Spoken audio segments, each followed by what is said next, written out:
미국 선교사 한 분이 아프리카에서 선교 활동을 하다가 식인종에게 붙잡혔습니다. 나는 여기서 끝이구나 이렇게 생각을 하고 있는데 식인종들이 그 선교사를 그들의 추장에게 데리고 갑니다. 추장 앞에 선 이 선교사가 추장을 자세히 보니까 낯이 익어요. 어디서 봤더라? 과거의 기억을 더듬어 보니 자기와 함께 미국 그 신학교에서 공부했던 아프리카 학생이었던 것을 알게 됩니다. 그래서 아이고 이제 살았구나. 너무나 반가워서 추장에게 우리 미국 신학교에서 함께 공부하지 않았느냐 그랬더니 그 추장이 알아본 거예요. 맞네. 그래서 이 선교사님이 그 추장이 자기를 분명히 살려줄 거라고 생각을 하고 이렇게 질문을 합니다. 당신은 신학을 공부한 이후에 당신의 삶에 어떤 변화가 일어나지 않았습니까? 일어났죠. 어떤 변화가 일어났습니까? 신학을 하기 전에는 사람 잡아먹을 때 그냥 먹었는데 신학을 한 이후로는 반드시 식사기도 하고 먹는다고 이제 이렇게 바뀌었다고 이야기를 한 겁니다. 여러분 어떠신가요? 예수님을 믿고 변화된 것이 식사기도나 하는 것으로 머물고 있지는 않습니까? 삶이 좀 바뀌었나요? 가정이 좀 새로워졌나요? 예수님을 믿고 삶이 바뀌지 않는 것, 이게 바로 이제 우리의 가장 큰 고민입니다. 내가 교회를 다니면서도 예수를 믿은 지 수십 년이 지났음에도 여전히 내 성질, 내 태도, 내 가치관, 내 삶의 방식이 안 바뀌어요. 이게 참 고민입니다. 안 바뀌어요. 그런데 오늘 성경은 어떻게 말씀하고 있어요? 오늘 본문 12절 말씀 봐보겠습니다. 하나님의 말씀은 살아있고 활력이 있어 좌우의 날선 어떤 검보다도 예리하여 혼과 영과 및 관절과 골수를 찔러 쪼개기까지 하며 또 마음의 생각과 뜻을 판단하나니. 아멘. 하나님의 말씀은 너를 바꿀 만한 능력이 있다는 것이에요. 활력이 있대요. 살아있는 능력이 있대요. 하나님 말씀은 살아있대요. 그 예리하고 강력한 능력이 심령 깊숙한 곳까지 파고 들어가서 너의 삶을 바꿀 만한 능력이 있다고 말씀하세요. 여러분 말씀에 능력이 있어요. 권세가 있어요. 말씀은 내 삶을 통째로 바꿔놓을 수 있는, 뒤집어 놓을 수 있는 능력이 있다는 것입니다. 그런데 왜 말씀이 내 안에서는 역사를 일으키지 못할까요? 이 능력 있는 말씀이 왜 나를 변화시키지 못할까요? 지금은 고인이 되신 오카는 목사님이 쓴 평신도를 깨운다라는 책에 보면 로렌스 경 이야기가 있어요. 이분이 이런 이야기를 합니다. 평신도가 정말 원하는 것은 무엇인가? 그들은 교회답게 보이는 건물과 그들 보기에 성직자답게 성장한 목사와 평소 몸에 익은 스타일대로 드리는 예배를 원한다. 그리고 여기에 한 가지 더 원하는 것이 있는데 그것은 교회가 그들 혼자 가만히 있도록 그냥 내버려 두는 것이다. 편안히 놔두는 거예요. 그냥 예배하고 그냥 마음 편히 있다가 돌아가는 것, 이걸 원한다는 거예요. 여러분 우리가 하나님의 말씀을 믿는다고 하지만 아니 때로는 믿고 싶다고 이야기하지만 가만히 우리 속을 들여다보면 그 하나님의 말씀이 내 안에 들어와서 일어날 변화가 두려운 거예요. 혹시 나보고 선교사라고 하면 어떻게 하지? 두려운 거예요. 내가 이상한 사람 되면 어떻게 하지? 다른 말로 이야기하면 우리는 변화시킬 수 있는 하나님의 능력을 인정해요. 그런데 아직 변화될 마음의 준비가 되었지 않습니다. 그렇게 살고 싶지 않는 거예요. 그도 그럴 것이 말씀이 나를 어떻게 바꿉니까? 우리 다시 한번 12절 말씀을 세번역 성경으로 보겠습니다. 하나님의 말씀은 살아있고 힘이 있어서 어떤 양날 칼보다도 더 날카롭습니다. 그래서 사람 속을 꿰뚫어 혼과 영을 갈라내고 관절과 골수를 갈라놓기까지 하며 마음에 품은 생각과 의도를 밝혀냅니다. 여러분 말씀이 내 안에 있는 죄를 보게 한 거예요. 내 마음의 그 생각과 의도를 막 밝혀내요. 드러내요. 내가 얼마나 부패한 사람인지, 얼마나 교만한 사람인지, 얼마나 음란한 존재인지를 이 말씀이 막 드러내는 거예요. 치부가 드러나요. 그러니까 어떻게 해요? 자존심 상하죠. 체면이 말이 아니에요. 기분이 나빠요. 그러니까 그 말씀을 내 안에 비추기를 주저하는 거예요. 어느 목사님이 교도소에 가서 말씀을 전해달라는 부탁을 받고 고민을 했어요. 저 교도소 복음을 전하려면은 사람들에게 죄를 깨닫게 해야 되는데 이 교도소에서 죄수의 몸으로 있는 사람들에게 죄인 운운하면 되게 기분이 나쁠 것 같은데 어떻게 하나. 그렇다고 인간이 죄인이라는 사실을 언급하지 않으면 복음을 전할 수가 없는데 어떻게 하나. 이렇게 한참을 고민하다가 이렇게 말을 했다 그럽니다. 제가 보니까 교도소 밖에는 큰 죄인들이 있고 교도소 안에는 작은 죄인들이 있네요. 그랬더니 모든 죄수들이 아멘 하더라는 거예요. 죄수들은 교도소 안에 들어왔지만 자기가 재수가 없어서 붙잡혀서 들어왔다고 생각하는 거예요. 다 죄인이라 하니까 그게 그냥 마음에 든 거예요. 여러분 죄인입니다. 여러분은 죄인입니다. 이게 싫은 거예요. 여러분 교도소에 있는 죄수만 죄인 소리 듣는 거 싫어합니까? 우리도 마찬가지예요.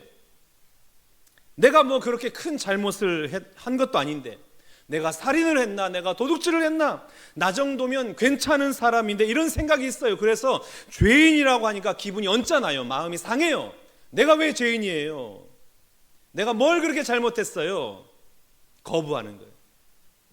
그런데 여러분 말씀이 내 안에 들어오면 첫 번째 나타나는 반응이 무엇입니까? 사도행전 2장 37절 38절입니다. 그들이 이 말을 듣고 마음에 찔려 베드로와 다른 사도들에게 물어 이르되 형제들아 우리가 어찌할꼬 하거늘 베드로가 이르되 너희가 회개하여 각각 예수 그리스도의 이름으로 세례를 받고 죄 사함을 받으라 그리하면 성령의 선물을 받으리라. 아멘. 예수님을 저주하며 십자가에 못 박으라고 외쳤던 군중들이 말씀이 들리니까 마음에 찔리는 거예요. 우리가 어찌할꼬? 내가 왜 이렇게 악했던고? 내가 왜 그랬을까? 어찌할꼬 하는 거예요. 견딜 수 없는 거예요. 자신들의 악함이 보이니까 견딜 수가 없는 거예요. 그래서 회개를 해요.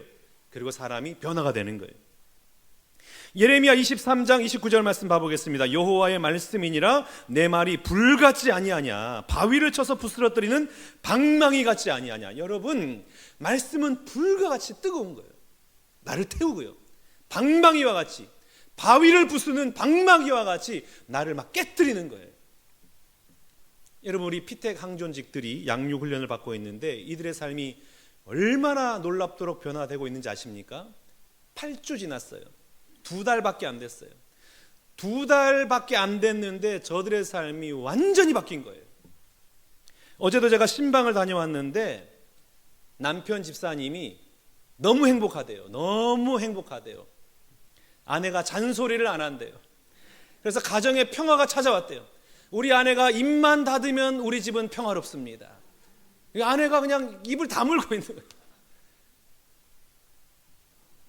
어떤 다른 또 남자 집사님 같은 경우는 아이들과 아내에게 더 이상 강요하지 않고 관대한 사람이 됐다는 거예요. 그전에는 정말 너무나 싫었대요. 이거 바꿔야 돼, 이거 고쳐야 돼, 그렇게 하면 안 돼, 늘 지적했던 사람인데 관대하게 바뀌었다는 거예요. 제가 양육훈련을 받으면서 가장 바뀐 부분이 무엇이냐라고 물어봤더니 화가 안 난다는 거예요. 목사님 화가 안 나요. 말씀이 나를 막 때려요. 말씀이 나를 비춰요. 내가 얼마나 교만한 사람인지 위선자인지 이기적인 존재였는지를 말씀을 통해서 보여주는 거예요. 그러니까 이 말씀이 불과 같이 나에게 임하는 거예요.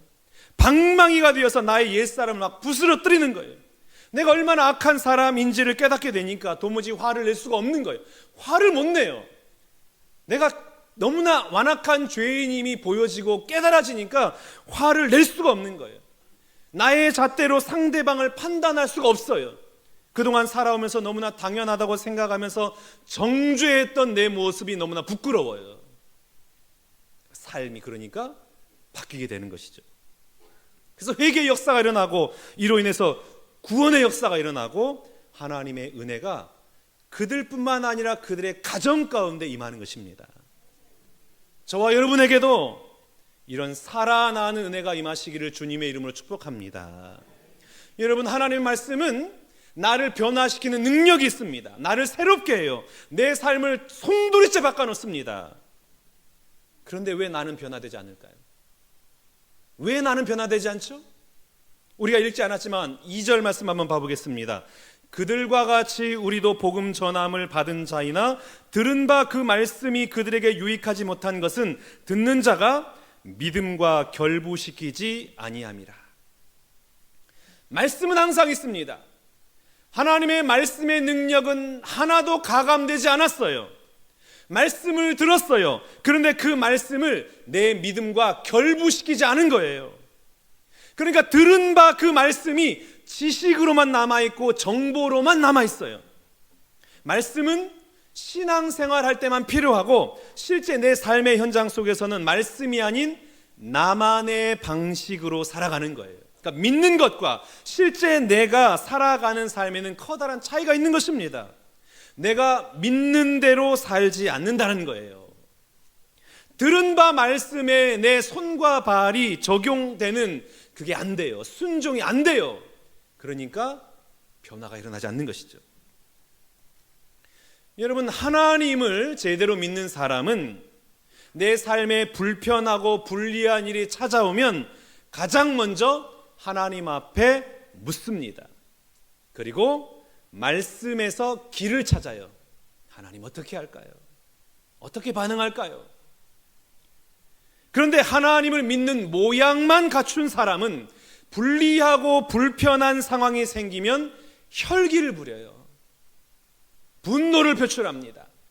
분노를 할 뿐만 아니라 어떻게 해요? 내 세력을 확장해요. 사람들 만나면서 내 편 만들어요. 내 편 들어달라고. 그래서 파당을 만들고 선동을 하고 비방을 합니다. 하나님을 믿는다고 하지만 실제로는 누구를 따라요? 비방 전문가 사탄을 따르고 있는 거예요. 사탄은 참소하잖아요. 늘 비방한다 이 말이에요. 비방하는 자, 비방 전문가인 사탄에게 순종하고 있는 거예요. 하나님 앞에 순종한다고 말을 하지만 실제로는 사탄에게 순종하고 있는 것입니다. 그러니까 말씀을 따라 살려고 하는 그 새로운 삶의 방식이 이전에 내가 살아온 삶의 방식을 못 이기는 거예요. 내가 살아온 그 삶의 방식이 너무나 강력해요. 내가 너무나 거기에 익숙해요. 거기에 물들어 있어요. 그러니까 말씀을 통한 삶의 방식으로 살아가려고 해도 못 사는 것입니다. 내 삶의 방식, 내 방법을 포기하지 못하고 말씀과 내 삶을 결부시키지 못하니까 어떤 변화도 내 삶의 현장에서는 일어나지 않는 것입니다. 여러분, 내 안에 있는 분노와 상대방 안에는 분노가 만나면 어떤 현상이 일어날까요? 전쟁이 일어납니다.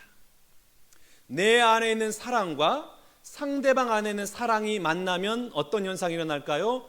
평화가 일어나요. 자, 그러면 내 안에 있는 사랑과 상대방에 있는 분노가 만나면 무슨 일이 일어날까요? 분노와 사랑이 만나는 일은 우리 가운데 그렇게 쉽게 찾아볼 수가 없습니다. 우리는 분노는 분노로 만나고 사랑은 사랑으로 만나는 데 길들여져 있고 그것에 익숙해요. 상대방이 분노를 표출하면 나도 분노해야 되고 상대방이 나를 사랑하면 나도 사랑해줘요. 이게 우리의 삶의 방식이에요. 그렇기 때문에 분노를 사랑으로 만나는 일은 우리 가운데 결코 일어나지 않습니다. 그런데 분노와 사랑이 만난 일이 있습니다. 그것이 무엇입니까? 예수님의 십자가예요. 모든 불의와 추악과 탐욕과 거짓과 위선과 살인과 분쟁과 악독이 가득한 사람들, 그래서 예수님을 죽이라 모함하고 비난하고 참소하는 그들과 그들의 모든 죄를 가슴에 끌어안고 그 죄의 맛을 즐기며 살아가는 사람들에 대한 하나님의 사랑이 만난 곳, 그게 무엇이에요? 십자가예요. 예수님의 십자가예요. 우리 주님께서는 그 십자가에서 모든 물과 피를 다 쏟으셨습니다. 그로 인해서 우리 가운데 그 피로 말미암아 평화와 화해가 찾아온 거예요. 예수님께서는 우리에게 그 길로 초대하고 계십니다. 왜냐하면 그 길이 아니면 살 길이 없기 때문입니다. 이 길이 아니면 도무지 해결이 안 되기 때문에 그래요. 십자가의 길로 초대하고 있는 거예요. 우리는 이 길이 아니면 살 길이 없다는 것을 막연하게 알지만 절대로 그 길을 걸어가지 않습니다. 왜 그래요? 십자가라는 것은 죽음의 길이잖아요. 내가 죽어야 되잖아요. 내가 손해봐야 되잖아요. 내가 자존심 상해야 되잖아요. 십자가는 연약함의 상징이고 어리석음의 상징이에요. 그래서 내가 십자가 지는 거는 억울해요. 왜 내가 십자가 져야 되지? 자존심 상해요. 왜 내가 먼저 화해를 해야 되지? 체면이 상해요. 왜 내가 죄인이라고 내가 먼저 고백을 해야 되지? 내 탓이라고 말을 해야 되지? 성공해도 모자라고 승리해도 모자랄 판에 자꾸만 지라고 하고 죽으라고 하고 자기 부인하라고 하니까 그 십자가의 삶을 살아낼 수가 없는 겁니다. 용납이 안 되는 것이죠. 여러분, 예수님께서 우리를 그 길로 초대하신 이유는 그 길에 감춰져 있는 아름다움이 있기 때문입니다. 이 땅에 있는 어떤 종류의 아름다움보다 훨씬 더 아름답고 이 세상의 그 어떤 화려함도 초라하게 만드는 가장 고귀하고 아름다운 것이기 때문에, 그 아름다움이 숨겨져 있기 때문에 그 십자가의 길로 우리를 초대하고 있는 거예요. 사도 바울이 이렇게 고백합니다. 고린도전서 15장 31절입니다. 형제들아, 내가 그리스도 예수 안에 우리 주 안에서 가진 바 너희에 대하여 나의 자랑을 두고 단언하노니 나는 날마다 죽노라. 사도 바울은 날마다 죽는데요. 왜요? 죽을 수밖에 없는 삶의 자리에서 살았기 때문입니다. 말씀으로 나를 죽이지 않으면, 성령으로 나를 제한하지 않으면 단 하루도 살 수 없을 정도로 너무나 억울해요. 너무나 원통해요. 자존심 상해요. 그런 삶이 사도 바울의 삶의 현장에 펼쳐져 있기 때문에 내가 죽지 않으면 나의 혈기가 살아나고 나의 정욕이 앞서고 나의 게으름이 살아나고 혈기가 날 막 앞서간다 이 말이에요. 그러니까 사도 바울이 매일매일 말씀으로 자신을 죽이는 것입니다. 그렇게 하지 않으면 사도 바울도 똑같은 사람이 되기 때문에 나는 날마다 죽노라 라고 말을 합니다. 여러분, 내가 오늘 말씀대로 산다라는 것의 의미는 어떤 의미일까요? 말씀이 혈기 많은 나를 컨트롤하는 거예요. 말씀이 억울한 나를 이끌어가는 겁니다. 도무지 이해하지 못하고 받아들일 수 없고 억울하고 자존심 상해도 혈기 부리는 것이 아니라 어떻게 해요? 십자가 지는 적용을 하는 거예요. 말씀 앞에서 길을 찾고 하나님 앞에 기도하는 거예요. 이게 말씀대로 사는 삶입니다. 11절 말씀 봐볼까요? 그러므로 우리가 저 안식에 들어가기를 힘쓸지니 이는 누구든지 저 순종하지 아니하는 본에 빠지지 않게 하려 함이라. 여러분, 말씀이 있으나 들은 바 말씀이 믿음과 결부되지 않아요. 그러니까 어떻게 됩니까? 안식에 못 들어가요. 말씀과 내 삶을 결부시키지 않으니까 늘 불안과 염려와 근심과 초조가 나를 지배해요. 안식이 없어요. 그래서 뭐라 그래요? 저 안식에 들어가기를 힘써라요. 힘써라. 어떻게 들어갑니까? 말씀대로 살아가는 거예요. 힘써라. 타짜 영화 보셨습니까? 시그널 드라마 혹시 보신 적 있나요? 수많은 영화와 이 드라마에 출연하면서 유명한 여배우가 된 김혜수라는 분이 있어요. 이분이 한 인터뷰에서 자신의 한계를 부수고 성장하게 된 일화를 이야기합니다.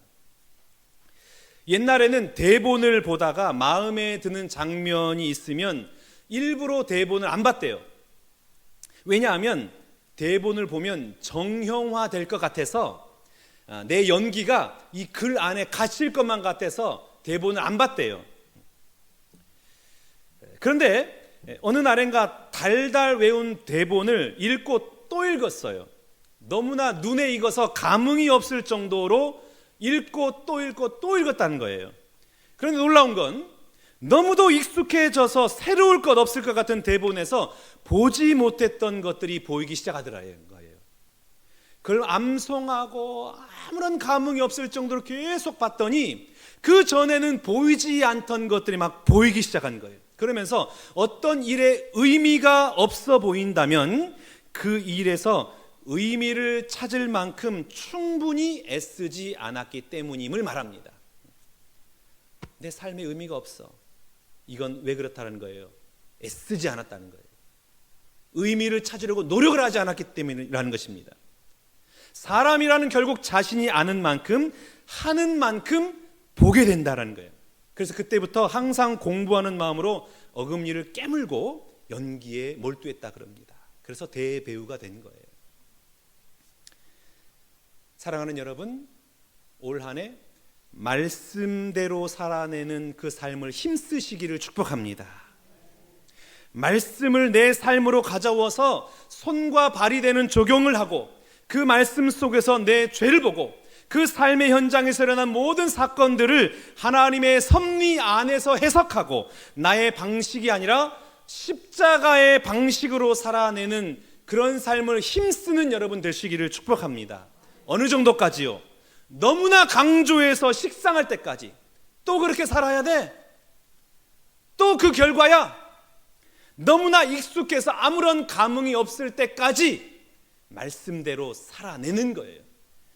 그렇게 살아낼 때에 보이지 않던 하나님을 만나게 되고 경험하지 못했던 하나님의 기적의 역사를 경험하고 좀처럼 변화되지 않을 것만 같은 완악한 내가 변화되는 역사가 임하게 될 줄로 믿습니다. 여러분, 우리가 왜 말씀대로 막 변화되기를 힘써야 될까요? 왜 이렇게 막 말씀으로 살아내려고 힘써야 됩니까? 오늘 보면 13절 말씀 봐보겠습니다. 지으신 것이 하나도 그 앞에 나타나지 않음이 없고 우리의 결산을 받으실 이의 눈앞에 만물이 벌거벗은 것 같이 드러나느니라. 우리 모두는 다 하나님 앞에서 결산할 날이 찾아옵니다. 하나님의 심판대 앞에 설 거예요. 그러면 그때 하나님께서 무엇을 물어보실까요? 너 얼마나 착하게 살았느냐? 이건 물어보실까요? 너 얼마나 열심히 살았느냐? 너 얼마나 많이 벌었느냐? 너 얼마나 많이 헌금했느냐? 이런 건 물어보실까요? 아니죠. 그러면 무엇 물어보실까요? 너는 내가 너를 보낸 목적에 맞게 살았느냐? 이건 물어보실 겁니다. 너는 내가 너를 세상에 보낸 그 목적에 합당하게 살고 왔느냐? 이건 물어보실 거예요. 여러분, 우리는 분명한 목적을 가지고 이 땅에 태어났습니다. 우연히 태어난 존재가 아니에요. 부모님이 실수로 내가 태어난 것이 아닙니다. 분명한 목적을 가지고 이 땅에 태어났어요. 그 목적이 무엇입니까? 영혼 구원의 삶이에요. 사람 살리라는 거예요. 하나님을 모르는 자에게 하나님의 사랑을, 하나님의 아름다움을 전하는 사명을 가지고 이 땅에 태어난 것입니다. 그래서 소위 말하는 우리는 뭐냐면 중매쟁이들이에요. 중매쟁이. 하늘의 생명이 이 땅과 만나게 하는 중매쟁이란 말이에요. 그 사역을 우리는 감당하고 이 땅을 살아가고 있는 것입니다. 여러분, 영혼 구원을 어떻게 할 수 있어요? 죽어가는 영혼을 어떻게 살릴 수가 있습니까? 오늘 내가 말씀대로 살아가는 거예요. 말씀으로 적용하는 거예요. 십자가 지는 적용을 하는 것입니다. 그러면 내가 말씀대로 살아가면 말씀으로 살려낼 수가 있습니다. 2025년 새해에 그 말씀의 방식이 내가 살아온 방식을 압도하시기를 축복합니다. 십자가의 은혜가 내 고집과 내 습관과 내 생각과 태도를 완전히 바꿔놓는 이 새해가 될 수 있기를 축복합니다. 내일부터 신년 특별 새벽 기도회가 시작됩니다. 여러분, 새벽을 깨우시길 바랍니다. 말씀 붙들고 기도했으면 좋겠어요. 작년과 올해의 삶이 별반 다르지 않다면 여러분, 이 얼마나 참 안타까운 현실입니까? 우리는 그냥 가만두면 옛 습성이 살아나는 존재예요. 가만히 있으면 늘 타락의 길로 걸어갑니다. 그게 바로 우리의 본성이에요. 혈기 부리고 자존심 세우고 지적하고 나의 의로움 나타내고 상대방을 죽여요. 그곳에는 안식이 없습니다. 평안함이 없어요. 그러니 발버둥 쳤으면 좋겠어요. 힘썼으면 좋겠어요. 하나님, 나를 말씀의 사람으로 변화시켜 주옵소서. 성령의 불을 내 안에 부어 주옵소서. 말씀의 방망이가 나의 옛사람을 완전히 깨뜨리는 은혜를 부어 주옵소서. 이렇게 기도하며 결단하며 2025년 말씀의 사람이 되어서 말씀대로 살고 말씀으로 살려내는 은혜가 여러분 가운데 임하시기를, 이렇게 기도하며 새해를 시작하는 여러분 되시기를 주님의 이름으로 축원합니다.